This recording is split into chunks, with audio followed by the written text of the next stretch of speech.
Hello everybody, this is Dieter School of Martial Science, and today I wanted to talk to you guys a little bit about tactical shooting, and kind of get into, ethics, okay?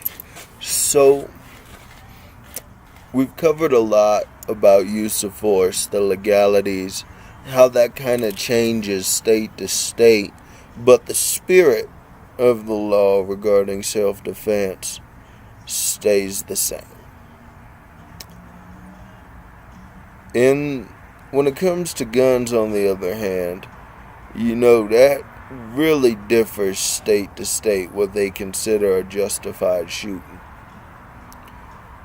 In any type of scenario, you got to always clear your backdrop, right?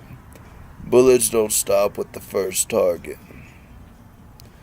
Second thing that comes into play is you got to clear your foreground, because you got to make sure ain't nothing that you don't want to shoot gonna move up in front of your video, or up in front of your your bullet. Okay, and the further back you shoot from, the more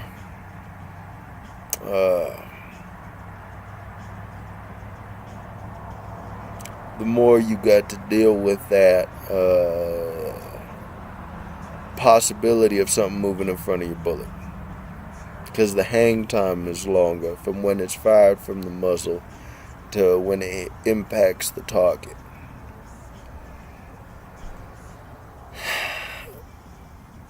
That's it.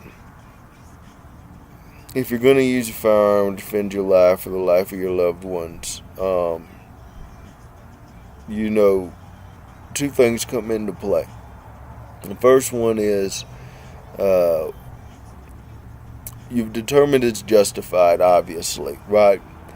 First thing that comes into play is, honestly, the type of holster you're carrying your weapon in.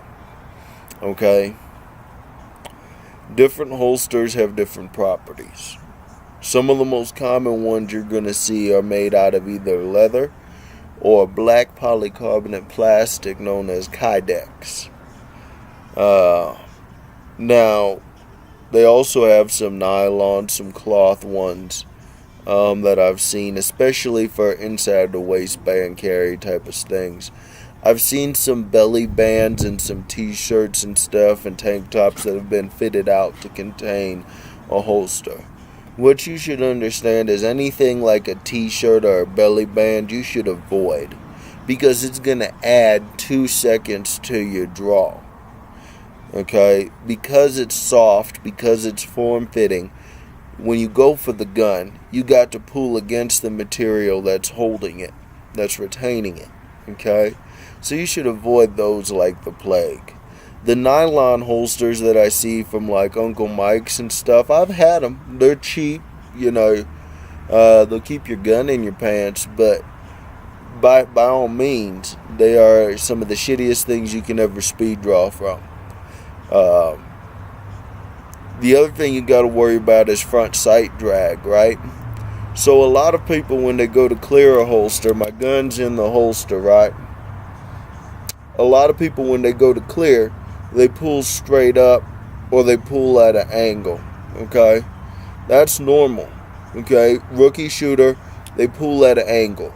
So when they pull out, the front sight actually drags against the material, slowing down the speed of their draw.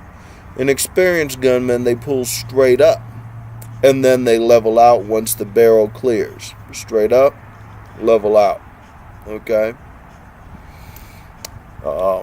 But even if you're clearing straight up, if the material is soft and it's pulling with you, you got to use more force to get it out of there. The more force you use, the more jerky your movement. The more jerky your movement, the more slow it is, okay? Remember, 3 things come into a speed draw, right? Practice. Practice is the first thing. Hand-eye coordination. And lastly, reaction time. The time between when your brain cognizes the threat, then decides that it's legal to use your firearm, and then goes for the gun itself. That lag time is known as your reaction time. Okay? Depending on the threat you face, your reaction time can be too slow. So, that's a big thing. Okay? Very big thing. Now, another big thing is that the material itself makes a difference in the amount of resistance, holster resistance you face. Now, leather ones, I like leather. Don't get me wrong. Sorry, I got to get my coffee in me, y'all. Leather, I like leather. Leather for what it does is remarkably good. Okay?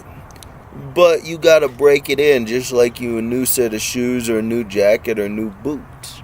Okay? In order for the resistance to be negligible.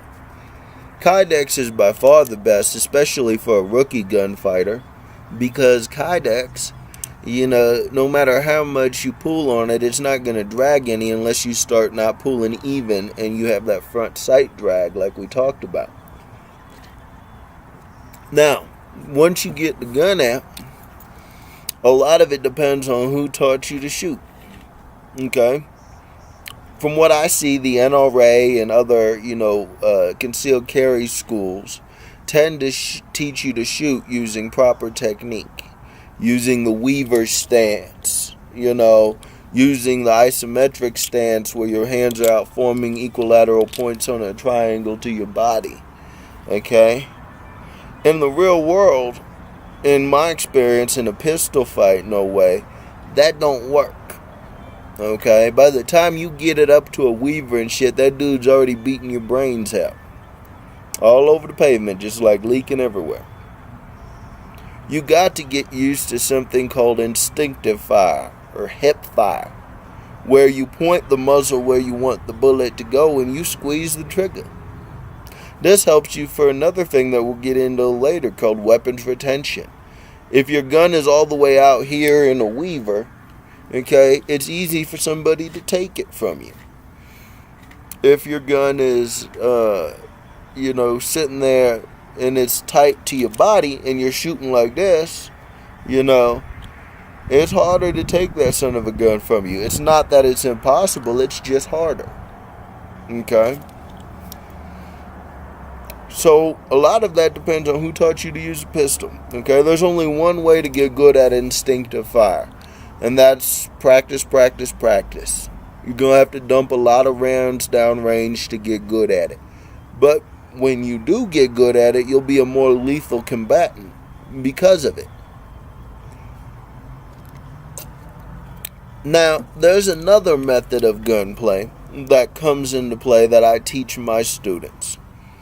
And I teach my students this because the FBI will tell you that most gunfights occur within 10 feet. I put it a bit further. I say most gunfights occur within 2 to 3 feet. Okay? You're already kissing close when you decide to go for your gun. So for the law-abiding citizen, they need to be comfortable with what I call plug and play. Plug and play is where you literally take the pistol, muzzle check it into the target, and pull the trigger.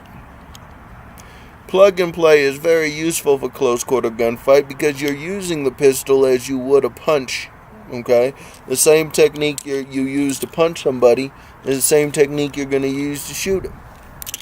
That negates the distance to target ratio. Okay? Remember, don't matter where you stick a bullet, it's going to do some damage. If he goes to punch and you muzzle check his bicep and you pull the trigger, that arm is not usable for the rest of that encounter.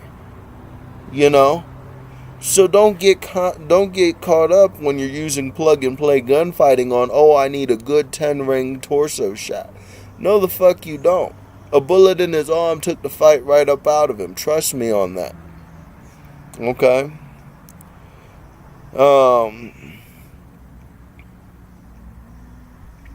Another thing that comes into play when you use a pistol, especially with tactical shooting, is whether you use one or two hands. Two hands is better for accuracy and weapons control. Nobody will dispute that. However, as I pointed out, usually when you go for your gun, it's one step away from a fist fight if it ain't a fist fight already. So, putting two hands on your gun limits your ability to defend yourself. It slows down the weapon getting into play, and it slows down the first shot into target. Okay? So get comfortable using a gun with one hand.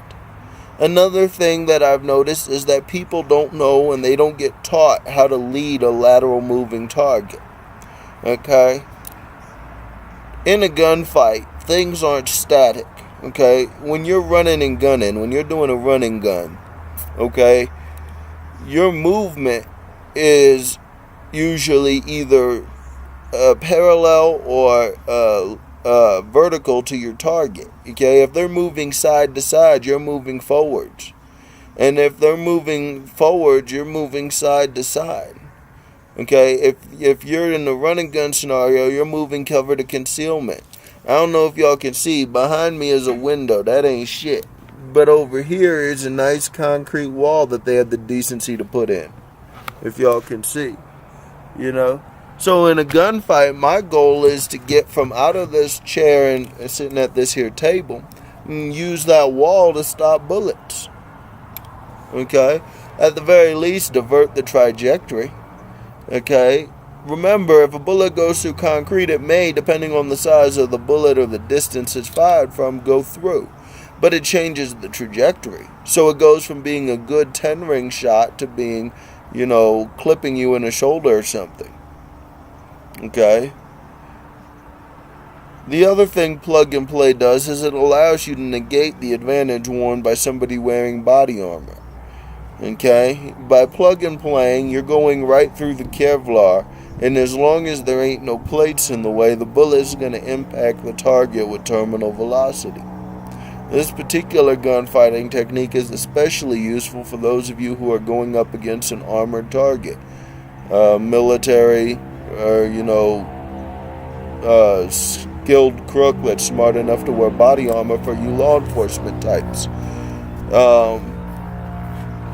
So plug and play becomes a very useful version of gunfighting. It takes a lot of time to get good at it. Okay, a lot of practice. My disciples go through long hours with airsoft guns before they get it right. Using one hand, keeping one hand free allows you to negate their assault as well. I hear a lot of people get into calibers, okay? And that means the size of the bullet.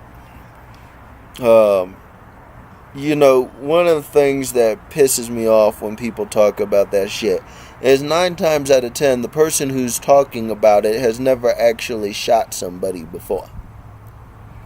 And so as a result, they really don't know what the fuck they're talking about. Yes, I said it, y'all. They don't know the fuck they talking about. And I dare any of them to challenge me on that. No amount of book learning can prepare you for the moment when you got to kill your fellow human being. So I don't care how many guns and ammo or tactical shooting magazines you read. I don't care what your daddy did, or your uncle, or your brother, or your cousin, or your husband. Fuck all of them. You ain't shot nobody personally. You don't know shit.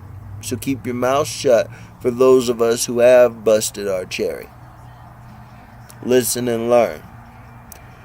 The size of the bullet doesn't really matter as far as whatever. Trust me, if you shoot somebody with a 22 or a 357, they're not feeling very happy. Okay? It don't matter. What matters is hits on target. Okay? A bullet does you no good no matter what size it is if you can't hit what you're shooting at. Second, of the two, my personal everyday carry is a little pink Beretta 22. Okay? And for all of you big bore fellas that want to laugh at my girl gun, I remind you that the bullet fired from a 22 caliber pistol is faster and it doesn't exit the target. Which means I got a guaranteed kill no matter where I put it, because it's going to bounce around in there, and whether he bleeds out in 3 minutes from a femoral artery bleed or whether he bleeds out from internal bleeding because I done chopped up his liver, his spleen, and his left lung into little bitty pieces, doesn't make a difference. The fact is, he's dead. I won. Point blank. In a gunfight. Loser. Winner. Loser. Winner. You'll know if you lost a gunfight because you're going to be on your back.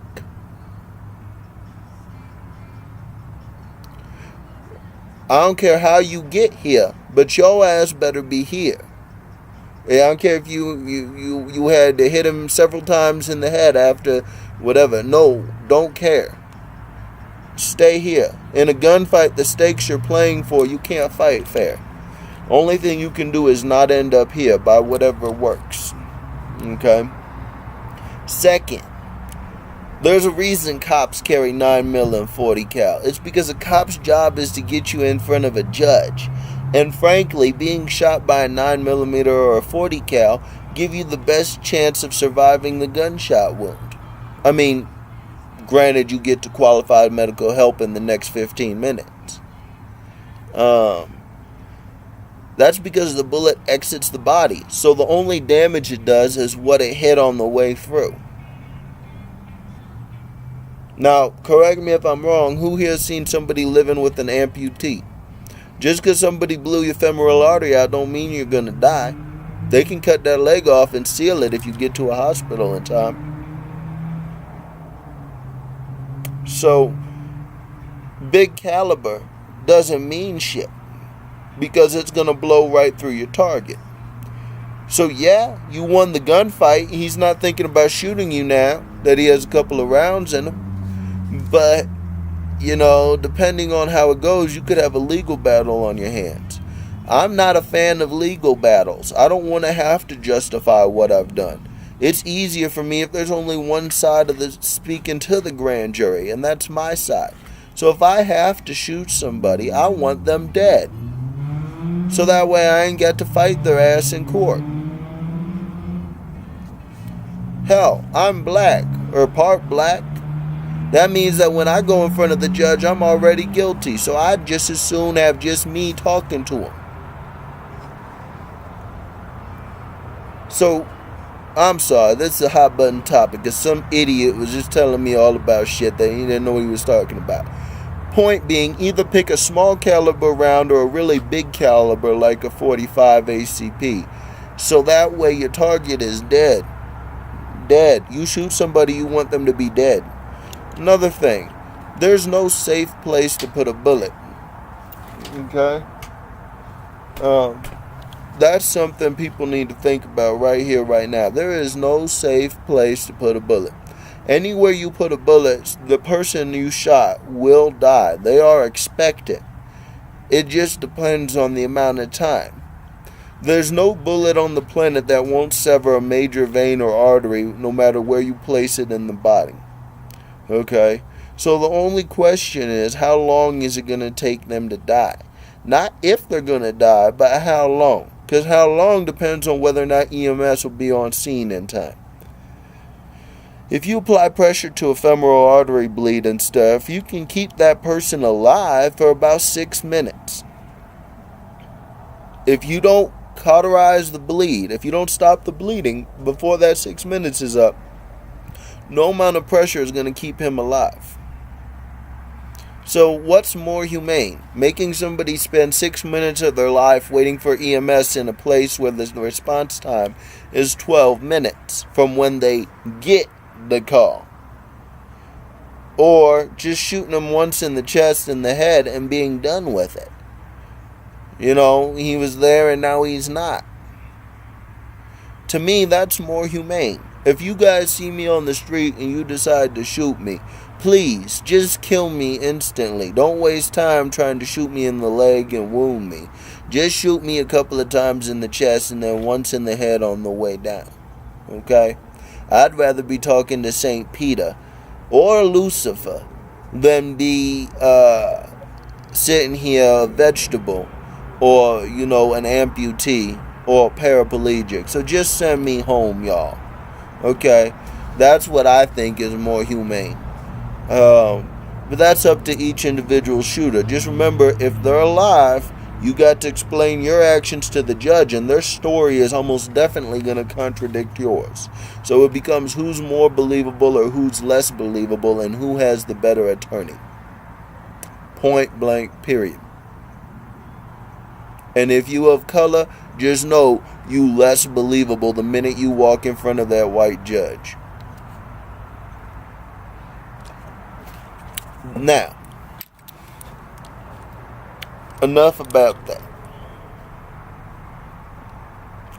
Here's another thing that comes into play with tactical shooting.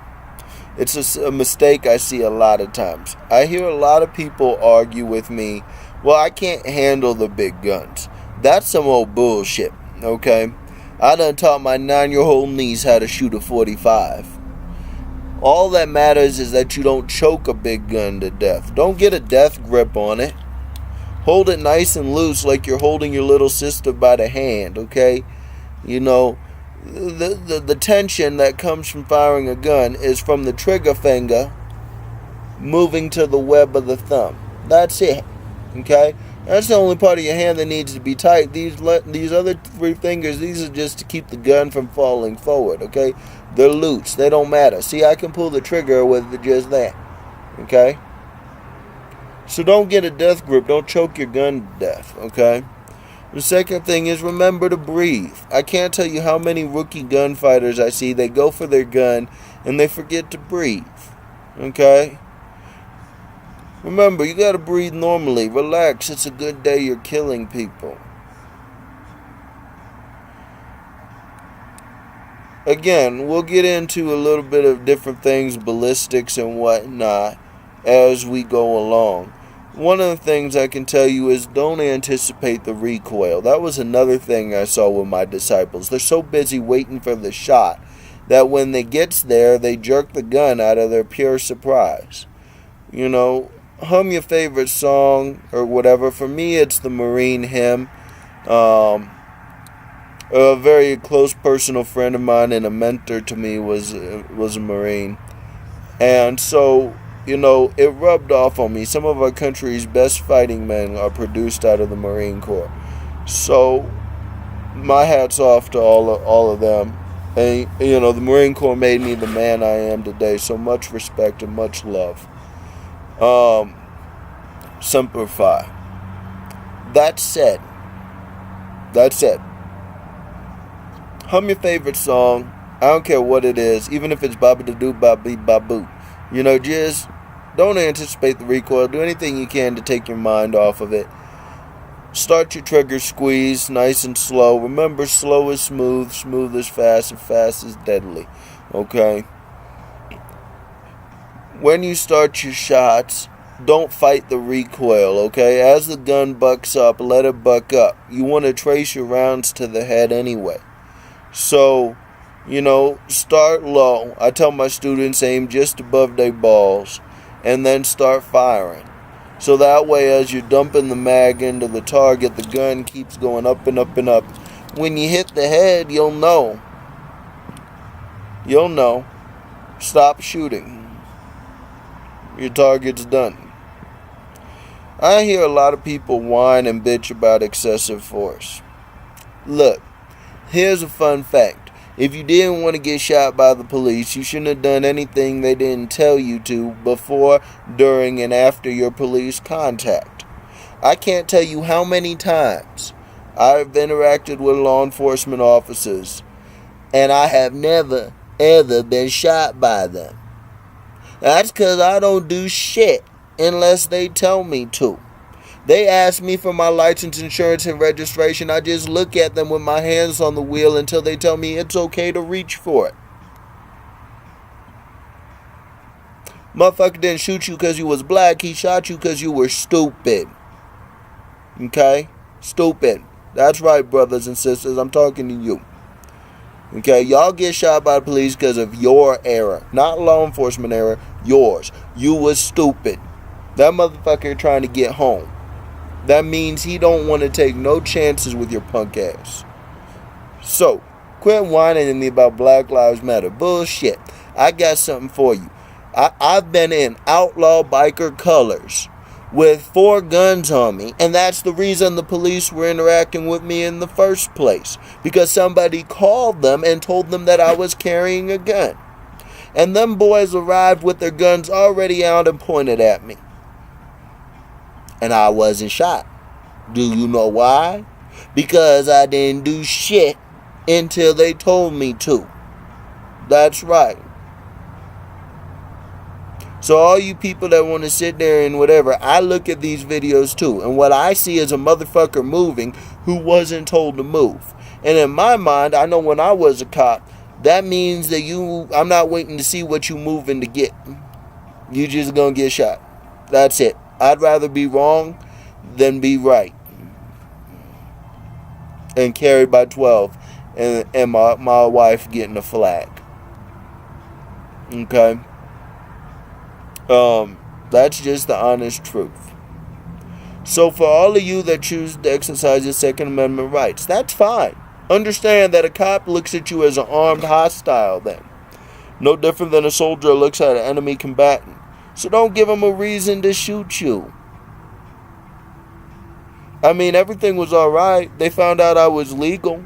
I was riding by myself, so they couldn't say that I was part of a gang and thereby, carrying a weapon without permit against the law. Oh, for those of you that ride with a club or hang out with a gang, understand that if there are 3 or more of you, then you're not supposed to be carrying a gun because you're taking part in organized criminal activity. So that means that even though you have a concealed handgun license in the state you're in, and you don't have any felonies or anything, you're about to have a felony. You're about to have a felony for carrying a weapon illegally. Okay? So, don't be stupid. If you hanging out with your partners and y'all all at the trap house and all that dumb shit, then don't be the dummy carrying. That way you ain't the dummy with the felony and now a prohibited possessor. Not against the law to be part of a criminal organization. It's against the law to be part of a criminal organization and carrying a firearm. Believe me. Take my word on it. So, when you go to carry a gun, just because you're legal doesn't mean the situation you're in is legal. Here's a fun fact. Most hospitals and shit, most schools, most state and government buildings, it don't matter if you can legally carry that gun. You can't while you're on that property. So don't be the dumbass that tries to sit there and do that. Don't argue with people. Okay? When you're interacting with a law enforcement officer, you wrong. Off rap. Anything you say other than yes sir, no sir, and I realize I was stupid sir, is wrong. You are in the wrong. Okay? He wouldn't be bothering you for no reason. You did something that attracted his attention. Believe me, he gets paid too little to just fuck with people for no reason. So you did something that gave him a reason to fuck with you. That means that off rap, your position at the bargaining table is wrong. You got to convince him that you aren't a scumbag that deserves to go to jail. The burden is on you to prove your innocence for the duration of that contact with law enforcement. One of the things that I hate people saying, oh, they pulled me over because I was black. Bullshit. You was a blur. For those of you that have never had the privilege to be doing traffic interdiction while employed by some sort of agency as a law enforcement officer, when you at 0 and somebody's coming by you at 45, all you see is a blur. You don't know what color they are till you knocking on their window asking them, hey, do you know why I pulled you over today? Second, I've gotten out of a lot of tickets in my life. I like to speed. That's a known fact. And for all you law enforcement watching this video, I know that I'm a speeder. I apologize. I drive within my capabilities, not what the posted speed limit is. And I will happily pay the ticket and no, I won't make any excuses when you pull me over. I'm just going to be like, yes, I know I was going 85 and a 65. And I'll take the citation. That's it. That's it. You know what? That's gotten me out of a lot of tickets because cops are so surprised they damn near have a heart attack. They get to the window, they roll it down, they ask me, do you know I pulled you over today? And I was like, yes. The speed limit is 65 and I was doing 90. For what it's worth, sir, I apologize that you caught me. But I'll take the ticket and I'll pay it. You have a great day, sir. They're so shocked, they issue me a warning. Tell me to slow down. I do, honestly, for another half a mile. And then I pick up the pace again.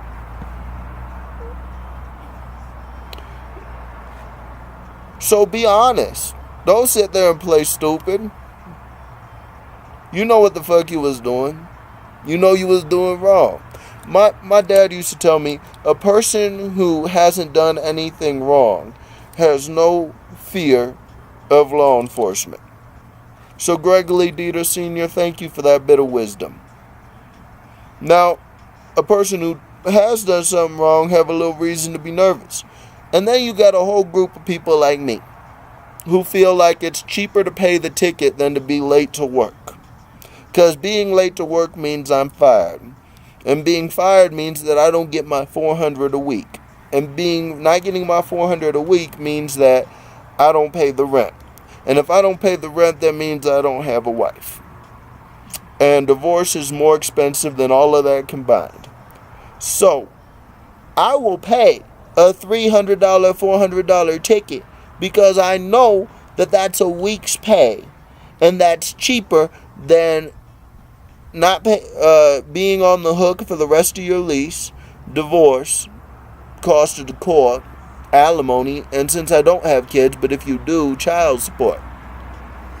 So, that said, I don't sit there and try to play coy. I don't make excuses.